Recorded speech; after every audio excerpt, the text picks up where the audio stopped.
अखंड मंथन के सभी दर्शकों को नमस्कार। मैं हूं शेखर त्रिपाठी और आप देख रहे हैं हमारा YouTube चैनल अखंड मंथन। दर्शकों, आज से हम एक नवीन वेब सीरीज का शुभारंभ करने जा रहे हैं और जैसा कि आपको इसके पिछले एपिसोड में हम भूकंप से आने वाली विनाश लीला के विषय में आपको चेतावनी दे चुके हैं और इसी श्रृंखला में आज के एपिसोड में हम आपको देने जा रहे हैं कुछ नई घटनाओं की जानकारी। जी हां, इस सीरीज में हम सभी प्रकार की घटनाओं का तर्कवार विश्लेषण करेंगे जिसका आधार होगा भविष्य में इस घटना का क्या प्रभाव पड़ सकता है। तो जैसा कि आप सभी की रुचि है भविष्य में होने वाली घटनाओं को लेकर, तो हमने सोचा कि क्यों ना आपकी ऐसी ही उत्सुकता को शांत किया जाए और वो भी वैज्ञानिक प्रकार से। तो आज इस सीरीज की दूसरी कड़ी में बात भविष्य में गिरने वाले उल्कापिंड की, क्योंकि भविष्य मालिका में भगवान श्री जगन्नाथ के पंचसखाओं ने उल्का पिंड के गिरने की भविष्यवाणी की है। ऐसी ही बातें फ्रांसीसी भविष्यवेता नोस्ट्राडामस एवं बाबा वांगा द्वारा भी की गई हैं। आज से हम इसी बात की पड़ताल करेंगे कि क्या धरती पर उल्का पिंड गिरने का संकट बरकरार है, आखिर ये विनाशकारी घटना कब तक घट सकती है। ऐसे तमाम तथ्यों पर गंभीरता से विश्लेषण करेंगे हम अपनी इस विशेष सीरीज के माध्यम से। तो जिस बात की आशंका भविष्यवेताओं ने व्यक्त की है वैसी ही आशंका की पुष्टि अब वैज्ञानिक भी कर रहे हैं। यद्यपि पंचसखाओं और नोस्ट्राडामस ने तो उल्कापिंड गिरने की भविष्यवाणी 2024 एवं 25 एवं उससे भी आगे 2030 तक के समय सीमा में की है, किंतु क्या वैज्ञानिक भी ऐसा मानते हैं? तो वैज्ञानिकों के अनुसार भी एवरेस्ट से 3 गुना बड़ा सिंगवाला धूमकेतु तेजी से धरती की ओर आगे बढ़ रहा है। कुछ वैज्ञानिकों ने इसकी तुलना स्टार वार्स में मिलेनियम फाल्कन अंतरिक्ष यान से भी की है। वर्ष 2024 में 21 अप्रैल को यह पृथ्वी के सबसे निकट होगा, तब इसे लोग देख भी सकेंगे। वैज्ञानिकों ने इस धूमकेतु को 12P पोन्स ब्रुक्स नाम दिया है और इसे क्रायोवोल्केनिक धूमकेतु के रूप में वर्गीकृत किया गया है। इसे ठंडे ज्वालामुखी मकेतु के तौर पर भी जाना जाता है। इसका आकार डायमीटर 30 किलोमीटर है, किंतु अभी हम उसकी बात नहीं कर रहे हैं। जिस उल्कापिंड की बात चल रही है उसका नाम है बेनू। यह उल्कापिंड प्रति 6 वर्ष में हमारी धरती के बगल से गुजरता है। यदि गलती से भी यह धरती की ओर आगे बढ़ जाए तो तबाही तय है, लेकिन नासा ने इससे बचने की तैयारी अभी से आरंभ कर दी है। एक नहीं, करीब दर्जन भर से अधिक उल्कापिंड है। जिस बात की आशंका हमारे पंचसखाओं ने 600 वर्षों पूर्व ही व्यक्त कर दी थी, वैसी ही आशंका के अब सत्य होने का समय निकट आता जा रहा है। जी हां, यदि बेनू पृथ्वी पर गिरता है तो भारी तबाही मच सकती है। वैज्ञानिकों के अनुसार भी एक गोलाकार पर्वत अंतरिक्ष से गिरेगा और महान देशों को समुद्री पानी में डुबो देगा। यह घटना भी तब घटेगी जब संसार के कई राष्ट्र आपसी कलह के कारण युद्ध के मैदान में कूद चुके होंगे। इस उल्का द्वारा कई प्राचीन अस्तित्व वाले महान राष्ट्र डूब जाएंगे। नोस्ट्राडामस ने भी अपनी भविष्यवाणी संख्या 1 से लेकर के 59 तक अपनी कविताओं के माध्यम से लिखा है कि इसी उल्कापिंड के गिरने के बाद धरती पर स्थायी शांति आएगी। जबकि इसी प्रकार की बात श्री अच्युतानंद ने भी लिखी है कि पृथ्वी पर स्थायी शांति की स्थापना से पहले पूरे संसार में 72 घंटे का अंधेरा छा जाएगा। पहाड़ों पर बर्फ गिरेगी और कई देशों के युद्ध आरंभ होते ही खत्म हो जाएंगे। ऐसा एक प्राकृतिक घटना के कारण होगा। श्री अच्युतानंद की भविष्यवाणी के अनुसार भी जब यह घटना घटने वाली होगी तब आसमान में 2 सूर्य के निकलने का आभास होगा, किंतु यह दूसरा सूर्य आसमानी पिंड होगा जो बंगाल की खाड़ी में गिरेगा और ओडिशा जलमग्न हो जाएगा। समुद्र का जल स्तर बढ़ जाएगा और जगन्नाथ मंदिर की 22वीं सीढ़ी तक पानी आ जाएगा। तब भगवान के विग्रह को उनके भक्त छतिया बट नामक स्थान पर ले जाएंगे। धरती पर हो रही प्राकृतिक आपदाओं के कारण धरती पर 7 दिनों तक अंधेरा छाया रहेगा। ये बात कहना है पंचसखाओं का, जबकि नोस्ट्राडामस ने 72 घंटे के अंधकार छाने की बात कही है। एक और प्राकृतिक आपदाएं होंगी तो दूसरी ओर होगा महायुद्ध। तीसरे विश्व युद्ध की शुरुआत शनि के कुंभ राशि में प्रवेश करने पर हो जाएगी। अमेरिका का एक बड़ा हिस्सा जलमग्न हो जाएगा। शनि के मीन राशि में और कुंभ राशि में प्रवेश करने पर इस तरह की आपदाओं में वृद्धि होने लगेगी। अमेरिका का एक बड़ा भाग जलमग्न हो जाएगा। भविष्यवाणिका में श्री अच्युतानंद ने लिखा है कि धरती की धुरी 2025 तक बदल सकती है और इसी कारण भयानक बाढ़ आएगी, भूखमरी और भूकंप का दौर आरंभ हो जाएगा। शनि के पुनः कुंभ में आने से युद्ध के हालात बनेंगे। संत अच्युतानंद के अनुसार भी 2019 से लेकर के 2028 के बीच का जो समय है वो युग परिवर्तन का समय बन रहा है और यही स्थिति बन रही है। किंतु यदि ग्रहों के गोचर की बात करें तो 17 जनवरी 2023 को शनि पुनः कुंभ में आएंगे। तब कई देशों में आपसी तनाव के चलते युद्ध की शुरुआत हो जाएगी। युद्ध के कारण भूखमरी भी फैलेगी। इसके बाद जब शनि मीन राशि में जाएंगे यानी 29 मार्च 2025 को, तब तृतीय विश्व युद्ध का आरंभ हो जाएगा। तो यदि ध्यान से देखा जाए तो ये सारी घटनाएं 2020 से 2030 के मध्य ही घटने वाली हैं। जिस प्रकार की संसार की स्थिति अभी दिखाई दे रही है वह भी कुछ ऐसी स्थितियों का संकेत कर रही है। रूस यूक्रेन युद्ध अभी किसी नतीजे पर नहीं पहुंचा है और हमास इजराइल के युद्ध को भी अब 1 माह से ऊपर का समय गुजर चुका है। इजराइल किसी भी स्थिति में पीछे हटने को तैयार नहीं है और वह हमास को बिना ठिकाने लगाए इस कदम से पीछे हटने वाला भी नहीं है। इस्लामिक देश और ईसाई देशों के 2 गुट बन चुके हैं और हमारे दर्शक अभी भी ये कहते हैं कि जो हम कह रहे हैं वह झूठ है। तो सत्य क्या होगा ये सब अब बताने की आवश्यकता नहीं रह जाएगी, क्योंकि सत्य अब पूरी तरह से आपके सामने आने वाला है।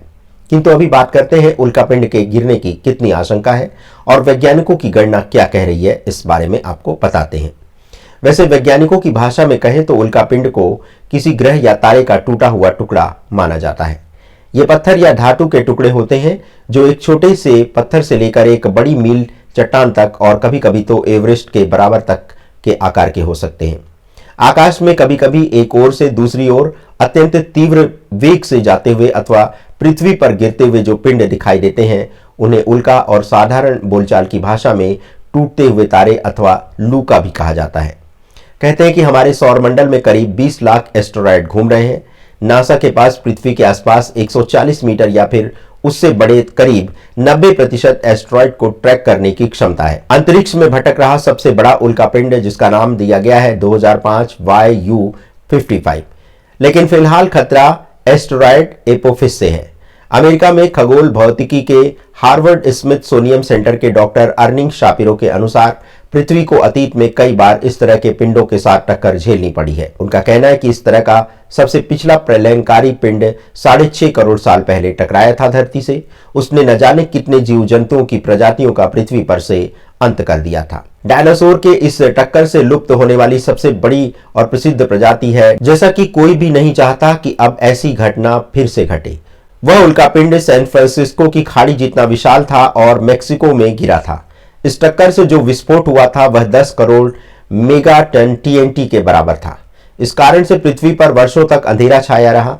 कई बड़े वैज्ञानिकों को आशंका है कि एपोफिस या एक्स नाम का ग्रह धरती के काफी निकट से गुजरेगा और यदि इस दौरान इसकी पृथ्वी से टक्कर हो गई तो पृथ्वी को कोई नहीं बचा पाएगा। यद्यपि कुछ वैज्ञानिक ऐसी किसी भी आशंका से इनकार करते हैं। वैज्ञानिकों का मानना है कि ब्रह्मांड में ऐसे हजारों ग्रह और उल्कापिंड हैं जो कई बार धरती के निकट से गुजर चुके हैं। 1994 में एक ऐसी ही घटना घटी थी। पृथ्वी के बराबर के 10 से 12 उल्कापिंड बृहस्पति ग्रह से टकरा गए थे, जहां का नजारा महाप्रलय से कम नहीं था। आज तक उस ग्रह पर उनकी आग और तबाही शांत नहीं हुई है। तो वैज्ञानिक मानते हैं कि यदि बृहस्पति ग्रह के साथ जो हुआ वह भविष्य में कभी पृथ्वी के साथ हुआ तो तबाही सुनिश्चित है। लेकिन यह सिर्फ आशंका है। आज वैज्ञानिकों के पास इतने तकनीकी साधन है कि इस तरह की किसी भी उल्कापिंड को मिसाइल के द्वारा नष्ट किया जा सकता है या फिर उनकी दिशा बदली जा सकती है। बावजूद फिर भी जलवायु परिवर्तन और ग्लोबल वार्मिंग तबाही का एक कारण बना हुआ है। वैसे आपको ज्ञात होगा कि उल्कापिंड सदा से ही धरतीवासियों के लिए एक बड़ा संकट रहे हैं, किंतु मनुष्य अब यह नहीं चाहता कि उसका अंत भी डायनासोर की भांति हो जाए। तो उल्कापिंड को धरती पर गिरने से बचाने के लिए कई प्रकार की ऑब्जर्वेटरी कार्य कर रही हैं, जो धरती पर गिरने वाले उल्कापिंडों पर अपनी गिद्ध दृष्टि बनाए रखती हैं।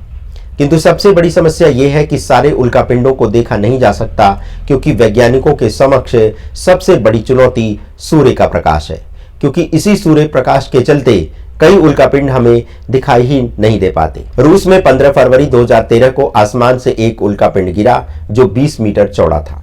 सीधे सूर्य की दिशा से यह उल्कापिंड रूस के चेलियाबिंस्क में गिरा, जो किसी आग के गोले से कम नहीं था। गिरते हुए यह अपने आप में सूर्य से अधिक चमक रहा था। हिरोशिमा पर गिरे परमाणु बम से भी 30 गुना अधिक ऊर्जा के साथ यह सतह से 14 किलोमीटर ऊपर फटा। ऊंचाई होने के बाद भी यह धमाका इतना तेज था कि 7000 बिल्डिंग के घरों की खिड़कियां टूट गईं। 1600 लोग अलग अलग तरीकों से घायल हो गए। किस्मत से किसी को भी मौत नहीं आई, किंतु पिछले 100 वर्षों में यह धरती के वायुमंडल में प्रवेश करने वाला सबसे बड़ा उल्कापिंड था। लेकिन फिर भी धरती की किसी भी ऑब्जर्वेटरी ने इसे देखा नहीं था, क्योंकि यह सूर्य की सीधी दिशा से आ रहा था। इस कारण इसे देख पाना असंभव था। यद्यपि इस तरह का उल्कापिंड गिरना काफी दुर्लभ है। बड़े एस्टेरॉयड हमसे और भी कम टकराते हैं। खगोलविदों ने अब तक 35,000 से अधिक नियर अर्थ ऑब्जेक्ट की कक्षाओं को मैप किया है। उन्होंने पाया है कि इनमें कम से कम किसी के भी अगली शताब्दी तक हमारे ग्रह से टकराने का कोई संकट नहीं है। लेकिन आप एक ऐसे एस्टेरॉयड की गणना नहीं कर सकते जो दिखाई ही ना दे। इनमें से कुछ शहरों को पूरी तरह तबाह करने की शक्ति भी हो सकती है ऐसे उल्कापिंडों में। वैज्ञानिकों का कहना है कि किसी भी उल्कापिंड के खतरे की स्थिति में उसकी निगरानी की जा सकती है। आवश्यकता के अनुसार उनकी दिशा भी बदली जा सकती है और कई बार ये पूरी आबादी को स्थानांतरित करके उसको किसी और जगह विस्थापित किया जा सकता है, ताकि जो जगह उल्कापिंड के गिरने के लिए निश्चित की जा रही है वहां पे किसी तरह का जनसंहार ना हो। एरिजोना यूनिवर्सिटी में ग्रह विज्ञान के प्रोफेसर एमी मैनेजर का कहना है कि सबसे बड़ी समस्या वह वस्तु पैदा करती है जिसके बारे में आपको कोई जानकारी ही ना हो। अगर हमें यह पता हो कि वह कहां है तो हम उससे होने वाले जोखिम का अनुमान लगा सकते हैं, किंतु सूर्य का प्रकाश किसी भी पल अनगिनत उल्कापिंडों को छिपाए रख सकता है। इसमें भी दो ग्रुप है। पहला अपोलो ऑर्बिट, जो कि अधिकतर समय हमारे ग्रह से दूर रहते हैं लेकिन कभी कभी सूर्य के करीब चले जाते हैं और इस दौरान पृथ्वी की कक्षा पार करते हैं। वहीं दूसरा ग्रुप एटेंस है, जो अधिकतर पृथ्वी की कक्षा में रहते हैं, सूर्य की रोशनी के कारण दिखाई नहीं देते। कार्नेगी इंस्टीट्यूशन फॉर साइंस के स्टाफ वैज्ञानिक स्कॉट शेपर्ड के अनुसार एटेंस उल्कापिंड सबसे खतरनाक माने जाते हैं। ये रात में दिखते नहीं है, जिसके कारण इन्हें खोज पाना मुश्किल हो जाता है। वैज्ञानिकों का मानना है कि कई ऐसे छिपे हुए उल्कापिंड हैं जो धरती को नुकसान पहुंचा सकते हैं। इसके अलावा कई प्लैनेट किलर उल्कापिंड हो सकते हैं जो पूरे ग्रह को भी तबाह करने की शक्ति रखते हैं। यद्यपि इन संकटों का पता लगाने के लिए धरती से दूर घूमने वाले टेलीस्कोप हो सकते हैं जो इंफ्रारेड प्रकाश के जरिए उल्कापिंडों को खोजें। यद्यपि अभी ऐसा कोई टेलीस्कोप नहीं बना है, किंतु भविष्य में वैज्ञानिक ऐसे टेलीस्कोप बनाने की योजना पर विचार कर रहे हैं। अगर किसी रोज हमारी धरती से कोई क्षुद्र ग्रह या उल्कापिंड टकरा जाए तो फिर क्या होगा?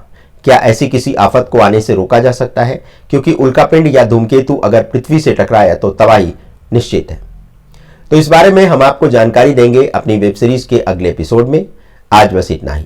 यदि आपके पास भी कोई ऐसी जानकारी है तो आप उसे हमारे साथ शेयर कर सकते हैं हमारे व्हाट्सएप नंबर 7905414965 पर।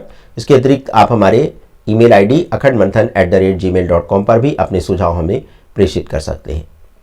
शीघ्र ही हम अपना नया फोन नंबर सार्वजनिक करेंगे, जिसमें हम चाहेंगे कि कार्यक्रम से संबंधित आप अपने अमूल्य सुझाव हमारे साथ साझा करें। तो बने रहे हमारे साथ, देखते रहे अखंड मंथन। समय से पूर्व समय की जानकारी प्राप्त करने के लिए इस एपिसोड में इतना ही। तीसरे एपिसोड में आपको कुछ और रोचक जानकारी देंगे। तो आगे क्या होने वाला है ये देखने के लिए देखते रहें अखंड मंथन। धन्यवाद, नमस्कार।